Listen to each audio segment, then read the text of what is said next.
Chapter 7. Purpose and Vision. Purpose gives precision to life.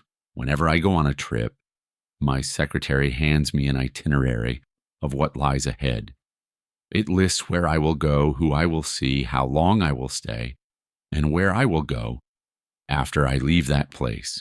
Much of the information in my itinerary deals with flight numbers, arrival and departure times, the time zone of the new location, and the names of the town to which I am going, the hotel in which I will be staying, and the church in which I will be speaking. In many ways, that itinerary organizes my schedule, like purpose organizes my life, and the value of known purpose cannot be overestimated, for it is the foundation upon which man must build his life. Life with purpose is precise and directed. It allows you to wake up in the morning confident that you know what you are supposed to do with the day. Life without purpose is depressing.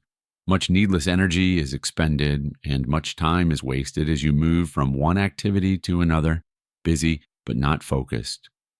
Purpose has this organizing value because it provides a vision which motivates a plan of action to meet specific goals. Purpose provides vision. The 29th chapter of the book of Proverbs states, "Where there is no vision, the people perish."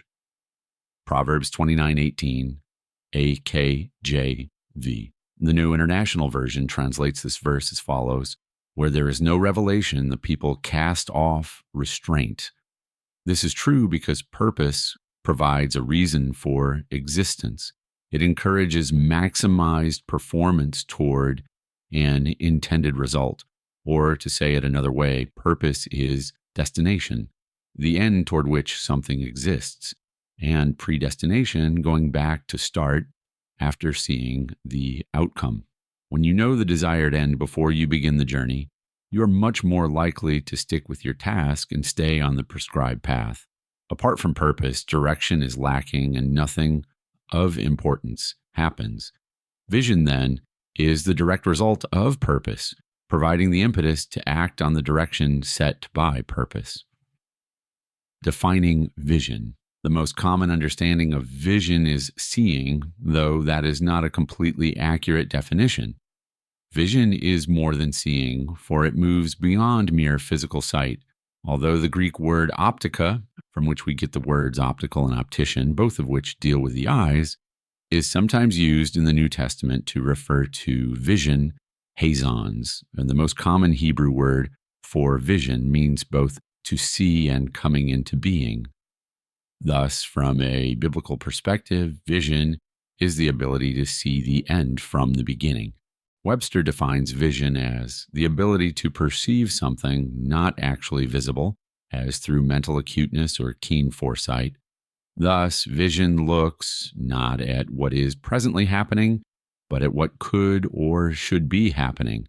It shows you something that has not yet taken place and registers it in your heart and mind.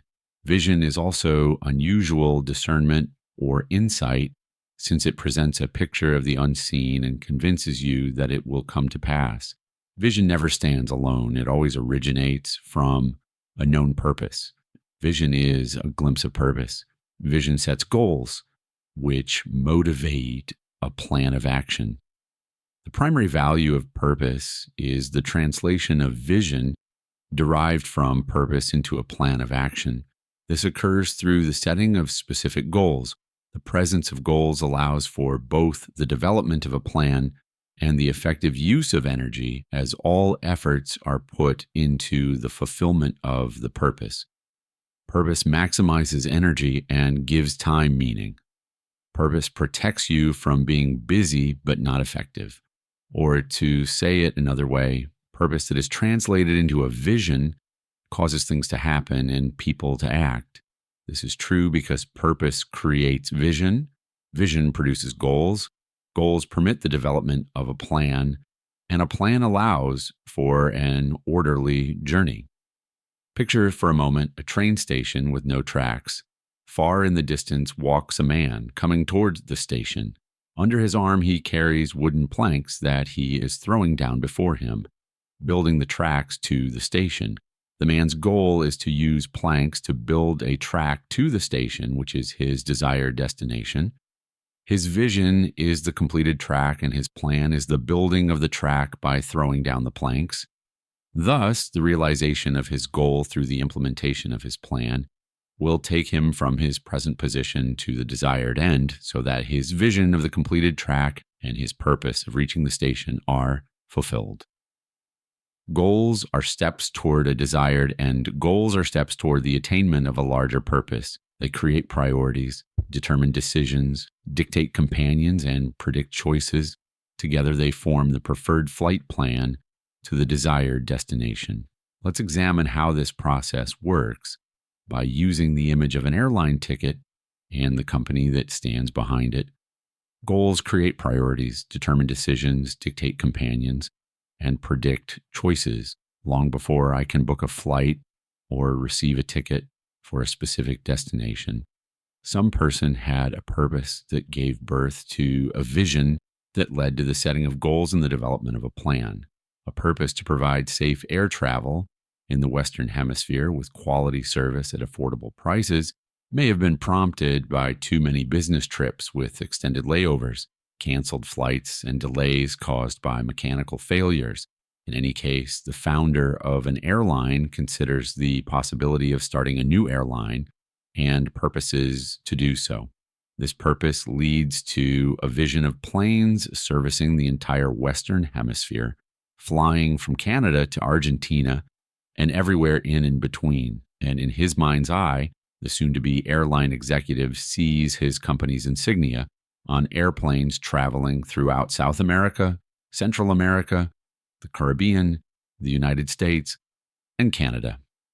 Fueled by his purpose and the accompanying vision, the originator of the vision calls in trusted friends and colleagues with whom he shares his thoughts.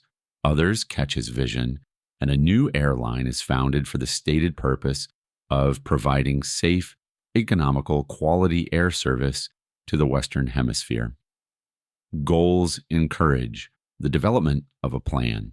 Having a vision and receiving what you have envisioned are two very different things. Guided by their shared vision, the businessman and his friends set goals for this corporation, determining when the flights will begin, which cities will be serviced by the initial service, what the desired profit margin will be, and who will take primary responsibility for each area of operation. As these goals develop into a detailed plan, the person responsible for each facet of the business sets goals for their specific areas of operation and develops plans to meet these more specific goals. Goals dictates companions. After the primary and secondary goals have been set and plans have been developed to meet each objective, the founding committee begins to seek those people who can help them to accomplish their purpose. Guided by their desire to offer quality service at affordable prices, they hire a research firm to survey the present airline market to see which flight routes are profitable and are underserviced, and a financial consulting group to help them raise capital and develop an operating budget. Their aspiration to maintain safe, well-equipped airplanes prompts them to seek a highly experienced airplane mechanic and a test pilot with an impeccable reputation. Together, they will purchase the planes. Finally, their ambition to provide quality service leads them to hire a personnel director who will initially oversee the development of a standard of service after researching current airline standards, and later the hiring and management of company employees. Each of these decisions is based on the original purpose to provide safe, affordable, distinctive air service throughout the Western Hemisphere. Goals inform decisions. As each of these people becomes part of the management team for the new corporation, they are charged with the responsibility of making their decisions based on the collective goals and purposes of the company. No one can pursue his own agenda if it detracts from the overall purpose of the plan. The financial consultant, for example, cannot require the mechanic to purchase an airplane that meets the budget guidelines but is not completely safe, nor can the personnel director offer salaries and benefits beyond the means of the company. The choices each makes to fulfill his individual purpose must be influenced by the overall purpose of the company. No one aspect can be sacrificed for the others, or the company's reason for existence will be jeopardized. Purpose affects everyone's selections, goals, predict choices. Purpose also serves as a guide for determining the best path to a predetermined end. Like a pilot's flight plan, it determines not only the final destination, but also the best route on any given day to reach that destination. No pilot leaves the ground without a flight plan. Before he climbs into the cockpit of the plane, he carefully studies the maps, compasses, and other instruments that can help him establish the safest, most direct course to reach the predetermined destination. Then he consults with air traffic control to determine where he needs to adjust his speed or altitude to allow for bad weather or other airplanes. Only after he has completed this task and received a stamped flight plan will he be permitted to guide the plane into the air.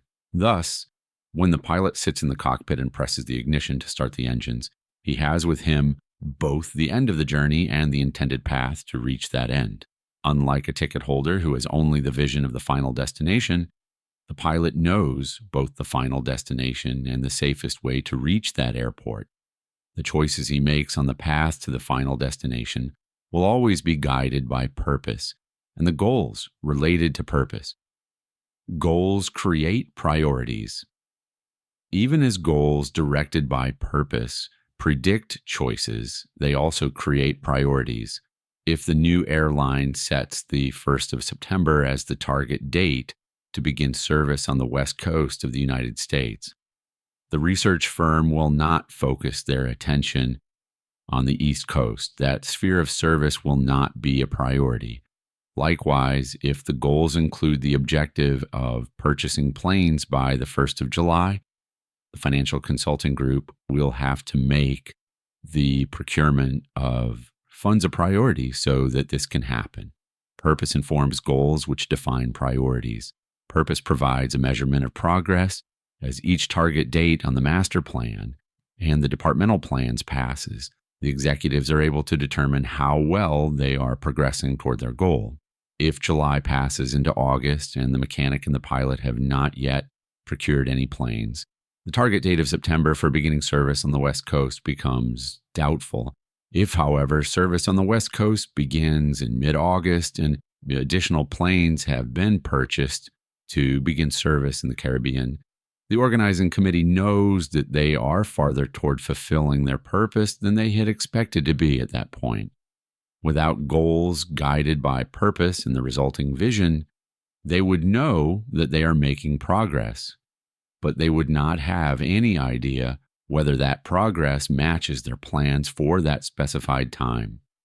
The value of these goal-informed evaluations cannot be overemphasized because life without specific measurable objectives is vague and haphazard. Obviously, the above description of the process of beginning a new airline is very simplistic, but I think it provides an understanding of the value of known purpose. Known purpose enhances all of life, enabling a decisive, intentional perspective.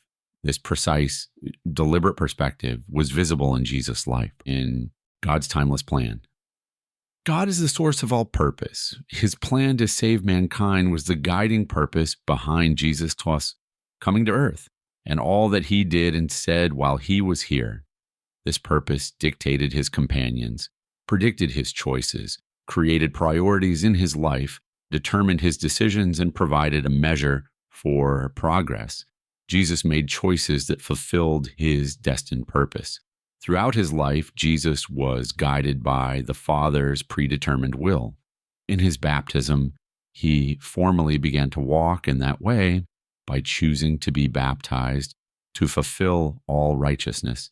He who was sinless certainly did not need to be baptized for the remissions of sins, but Jesus was careful to do all that God had laid out for him. Then Jesus came from Galilee to the Jordan to be baptized by John.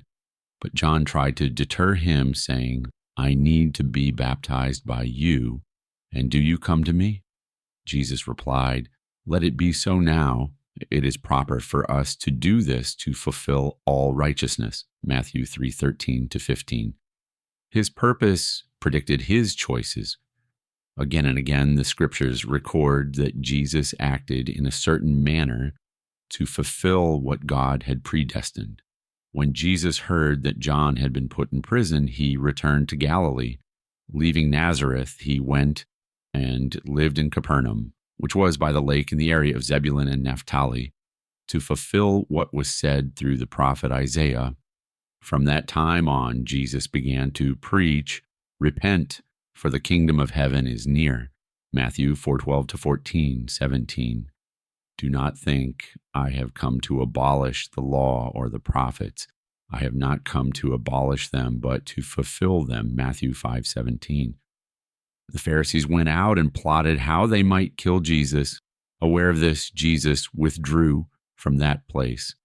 Many followed him, and he healed all their sick, warning them not to tell who he was. This was to fulfill what was spoken through the prophet Isaiah, Matthew 12:14-17. Jesus made decisions based on his purpose. After his baptism, the Spirit of God led Jesus into the wilderness as he fasted there for 40 days and nights. Jesus came face to face with the reality of his purpose. He needed to set the reason for which he had been sent into the world firmly in his heart and mind, so that he would not be deterred from fulfilling all that God had given him to do. As he communed with the Spirit, Satan came to him with 3 challenges. The tempter came to him and said, "If you are the Son of God, tell these stones to become bread." Then the devil took him to the holy city and had him stand on the highest point of the temple. "If you are the Son of God," he said, "throw yourself down." Again, the devil took him to a very high mountain and showed him all the kingdoms of the world and their splendor. "All this I will give you," he said, "if you will bow down and worship me." Matthew 4:3, 5-6a, 8-9. These challenges thrust at the heart of Jesus' person and message. Had he given in to even one of the tempter's demands, he would have forfeited his purpose, for only one who was without sin could offer himself as the ultimate sacrifice for mankind. Each time Satan tempted him, Jesus responded to Satan's taunts by repeating the word of the Lord. Because he was secure in his relationship with the Father, he could be committed to the Father's purpose for his life. At any time, he could have used his divine powers, but Jesus chose to follow the path set before him so that through him, you and I might discover our purpose. Jesus' purpose influenced who he spent time with. The value of purpose in Jesus' life is also seen in the people whose lives he touched. He came not just for the wealthy and the prestigious, though he certainly loved them, but he came also for the outcasts of society.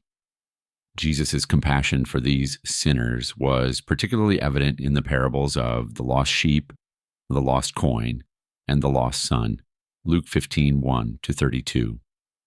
Jesus' desire to fulfill his purpose is also seen in the story of a tax collector named Zacchaeus. Tax collectors were hated by the Jews because these collectors worked for the Romans against their own people and often took more than the required taxes. They were also avoided by the Romans except for the business of obtaining the required taxes because they were Jews. This left tax collectors outside much of society. Yet it was to the home of Zacchaeus that Jesus went for dinner one night. When Jesus reached the spot where Zacchaeus was watching from a tree, he looked up and said to him, "Zacchaeus, come down immediately. I must stay at your house today." So he came down at once and welcomed him gladly. All the people saw this and began to mutter, "He has gone to be the guest of a sinner." But Zacchaeus stood up and said to the Lord, "Look, Lord, here and now I give half of my possessions to the poor, and if I have cheated anybody out of anything, I will pay back 4 times the amount." Jesus said to him, today salvation has come to this house, for the Son of Man came to seek and to save what was lost. Luke 19:5-10. Jesus allowed his purpose to determine his priorities. As the time for the fulfillment of his purpose drew near, Jesus began to speak of his coming death. His followers were upset. They could not believe what they heard. This was not the Messiah's destiny. Even Peter, one of Jesus' most intimate friends, could not comprehend a suffering Messiah. Jesus then began to teach his disciples that the Son of Man must suffer many things and be rejected by the elders, the chief priests and teachers of the law, and that he must be killed and after 3 days rise again. He spoke plainly about this, and Peter took him aside and began to rebuke him. But when Jesus turned and looked at his disciples, he rebuked Peter. "Get behind me, Satan," he said. "You do not have in mind the things of God, but the things of men." Mark 8:31-33. How awful for Peter. Instead of taking his advice, Jesus was rebuking him in front of the other disciples. But Jesus could not allow Peter to stand between him and the cross. His purpose could not be served by Peter's desires, whether his friends went with him or not. Jesus was determined to stay on course, even as he wrestled in the Garden of Gethsemane with the suffering the fulfillment of his purpose would require. Luke 22:39-46. Jesus resolved not to avoid anything God had predestined for his time on earth. He knew that the cross was a priority that overrode even the considerations of friendship, because death and resurrection were God's plan for his life. Jesus remained true to his purpose until he completed God's plans. Purpose is a driving force. Against the greatest of odds, it propels those who are committed to God's plans through the worst of experiences. Betrayed, denied, beaten, crucified, Jesus remained true to his destiny. He trusted the Father with his life, Luke 23:46, and yielded completely to his God-ordained destination. As the agony of hanging on the cross came to an end, Jesus said, "It is finished." With that, he bowed his head and gave up his spirit. John 19:30. Jesus did what God sent him to do. The barrier between God and man was broken forever, and the curtain in the temple that separated God from his people was torn in two from top to bottom. Mark 15:38. Sin can no longer stand firmly between God and his children, because everyone who calls on the name of the Lord will be saved. Acts 2:21. To all who receive Christ Jesus, to those who believe in his name, he gives the right to become children of God, children born not of natural descent, nor of human decision or a husband's will, but born of God. John 1:12-13.